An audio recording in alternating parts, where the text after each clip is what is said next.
Idol madla, nakakahanga, may mga hawak, gandang linyada. Ika'y inspirasyon kung bakit hanggang ngayon ako'y palaging kumakarera. Bilad muna tayo ng mga inakay natin dito para medyo tumibay-tibay sila. So ito, walay ko na to next week. Monday yata, wawalay ko na to. May mga bagwis nila sa ilalim. Ayan o, medyo kompleto na rin. Pero pwede nang walay sa ano to, sa Lunes to. Nasa ano, 25 days na sila nun eh. Halos sa Monday, kung di ako nagkakamali. Ayan. Basta next week, lipat na to. So kumakain na rin naman sila mag-isa para maging independent. Ayan, malakas. So susubukan natin to everyday ng mga vitamin syempre. Ayan, para healthy lagi. Dito ka boy. Ba't yan? Ayan, medyo makulit ka eh. Kailangan binibilad natin sila para matibay sila pagka pinalay natin sa magulang. Hindi na sila basta-basta ihingalin. Ayan, tsaka para may laban kagad sila pagka dilala natin din sa flyer section. So yung nanay niyan, yung dalawang speedbird. So ano to, inbreed na speedbird, lockbreed speedbird. So may sinubukan na akong ganitong lahi na lockbreed, pero gumana naman. Ano na, nanalo na ng pulling winner yung gantong technique sa pag-breed. Yung magkapatid, pinagpares natin. At ayun nga, naglabas na ng pulling winner din. Mabilis din talaga. Ito pang pulling natin to, pang pan race. Mabilis talaga yung mga to. So nilockbreed natin. Yung sinasabi niya, lockbreed, inbreed. Basta yun na yun. Ito yun. So naka-perso ring din to. Nakakalabring yan mga kalapatids. Naka UFC yan na pang south. Tapos yung suot niyan na blue, dalagyan natin. Uy, nalaglag si kuya. Malalaglag. Yung dalagay natin na blue na to, yung perso ring ng Madlalop TV na to, yung pinagawa ko. Yung 30 pesos ang isa. Ito medyo madumi. Ito yun, oh. Yung nakalagay na tatak ng YouTube saka Facebook. Galing nga, kahit anong logo pwede nyo ipalagay. Ayan o, ayan o. Diyan ka lang muna. Pag medyo ngal-ngal na sila, saka natin ipapasok. Ayan. Pero for now, dyan muna sila. Wala naman tayo alagang pusa, kaya walang kakain dyan. Si Pem yung bantay natin. Bantay lang talaga, hindi naman ng kakain ng mga ibon natin yan. So iwan na muna natin yan dyan. Ito yung magulang yan, nung dalawa. Ayan. So ito yung full save nila AG na kak. Ito yung full save nila AG sa kanila ko. Binahen naman. Ayan. Isa lang itlog nito eh. So papalitan ko yung itlog niyan. Lalagyan natin ng panibagong itlog. Ito medyo malikot to. Tapos linisin na natin yung ilalim kasi makapal na rin yung poops yan sa may dyaryo. Nilagyan natin ng ibabaw na ganyan ng paso sa ilalim para hindi sumampa yung anak doon sa kabila. Pero pag wala na yung mga anak, tanggalin na natin yan. Bali diretso yan dito. Yung mga anak dito natin kakabit sa taas. Ayan, nalagyan ko na ng tray. Ito yung inayos ko eh. Ayan o, diba? So tumaas na yung ano ito, clearance. Inayos natin tong pinaka pop tray niya. Ayan o. So pag nilagyan ko ng pop tray, ganito na itsura. Ayan o, hindi na nakatikit yung pop tray. Malayo na. Uy, may nakawala yata ang ibon. May nakawala nga mga kalapatid sa yun o. May nakawalang YB. Ang tinapa ka. Tumakas o, tumatakas mga kalapatid yung young bird.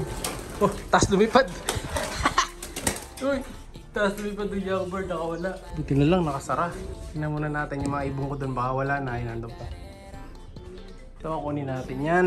Yun, dumaan siya dito. Malaki kasi yung siwang eh. Yun, sana natin yan. Meron kasi tayong mga bagong mga kalapati dito. Abangan nyo yan. May unboxing video tayo nung tatlong kalapati na yan. Yung tatlong nasa taas, mga bagong birds. Abangan nyo kung kanino galing. Si Champion, Pasture yan, yung tatlo na yan. So balik tayo sa kabila. Ito yung bibigyan natin vitamins no, sa dalawa na yan. Bibigyan natin to every other day. Pero pagka may budget tayo, ayan, every day. Pwede rin naman. Ayan. Pero kahit every other day lang, okay na yung ganun. So ayan, nalaglag yung poops nila. Ang ganda ng poops.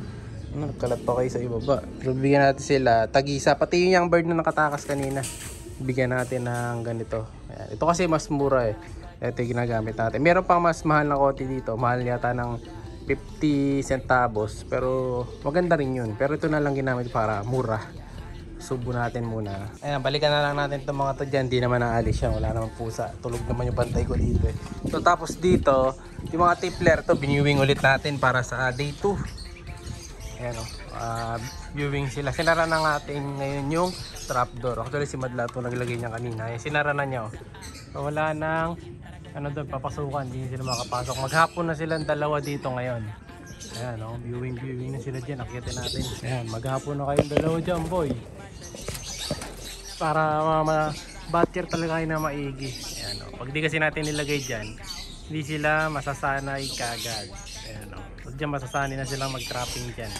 So medyo mukhang genius naman itong dalawa na to. Ayan, oh. Maganda naman ang mga itsura. Para mabatcher natin ang maigi. Ayun yung sinara natin sa kabila, yung butas. Hindi na sila makakalipat. Ayan. Pag sanay na tong dalawa na to, sasabay ko agad to sa flyer. Baka nga pwede rin natin i-toss yan. Try natin kung makakauwi pa sa toss. Kung matalino sila. Tapos napisa na rin yung nandun sa ano, yung nasa gulong. Eto na yun, yung nasa gulong. Ayan, oh, hindi niya masyado malukuban kasi nga wala siyang bagwis. Ayan yung bibi natin, oh. So nagpisa siya ng 12 na anak. Ayan, 12 yung bibi na yan, 12. Dami niyan mga kalapatids. Mababait naman to, di naman nananakit. Ayan, ayan. 12 yan. Ayan, ang dami, oh. Ayan, nakatago lang lahat sa ilalim niya. Ayan, hindi po nga pinakain, eh. Tubig pa lang para di mabigla. Mamaya bibigyan na natin ng pigs. So 12, ang daming bitik niyan. Pag lumaki yan, magiging ganun. Ito, yung ganito. Ito bukas pawawala na to. Pwede nang pawalan bukas to. Sanay na to dito, batcher na to. Sila nagputik na nga dito eh. Ayan, mga hybrid din. Tapos magiging ganun na yan. Paglaki. Ayan o. Yung BTEC 2.0. Ayan, yung dalawa. Yung 5. Hindi lang sila mapuputi. Ito mapuputi. Binili lang natin to. Ayan. Hanggang ngayon umiitlog pa. O, ayan sila ha. Nakasanay na yan dyan. Kita nyo, hindi pa sila hinihinga mga kalapatids ha. Nawala yung araw eh. Tem, mong pagdiskitan yan. Dapat 3 to kasi yung isa nasa labas eh. Mamaya na lang natin viewing yung isa, yung grizzle. Ito na lang muna yung dalawa na to. Possible yung dalawa na to sa Dreamloft. Didiretso itong dalawa na to. Para malaban natin sa Dreamloft. Ayan, ang ganda na ng mga itsura. Ayan, lalaki katawan niya, malaki balikat niya. Ayan, oh. Tapos yung buntot niyan talaga ano rin, one tail sila. Ayan, tapan-tapa. Bata pa lang, mapogi na tong dalawa na to. Ito pa pala, nakalimutan ko. Sising-singan na nga pala natin tong dalawa na to. May isa lang pala. Yung isa nila kasing anak, inalis ko eh. Nilipat ko dun sa ibang kalapate. Pinasiter natin dun sa ibang kalapate. So ito yung sising-singan natin. Ayan. Siyempre, meron pa rin pula puti. Susubuan na natin yung tigisa. Ayan, kahit ganyan pa lang siya kaliit. Tapos lagyan na rin natin ng sing-sing. Ito yung sing-sing natin, yung bilog. Saka nitong persuring. Ito yung mga persuring natin mga kalapatid. Ayan, Madlalog TV na may logo. Ayan, di ba? Ayan, bigyan na natin siya. Naghihintay na siya, oh. So 3 nga susubo natin actually. Etong isa, tapos ideal. Ayan, tingnan ko na baka makawala. Isa na natin. Ayan, bigyan na natin to. Yung kapatid niya na doon sa labas, iniwalay natin. Ang gandang ano, inakay, oh. Taba. Siya'y kalapatistang napakagaling na kinakilala.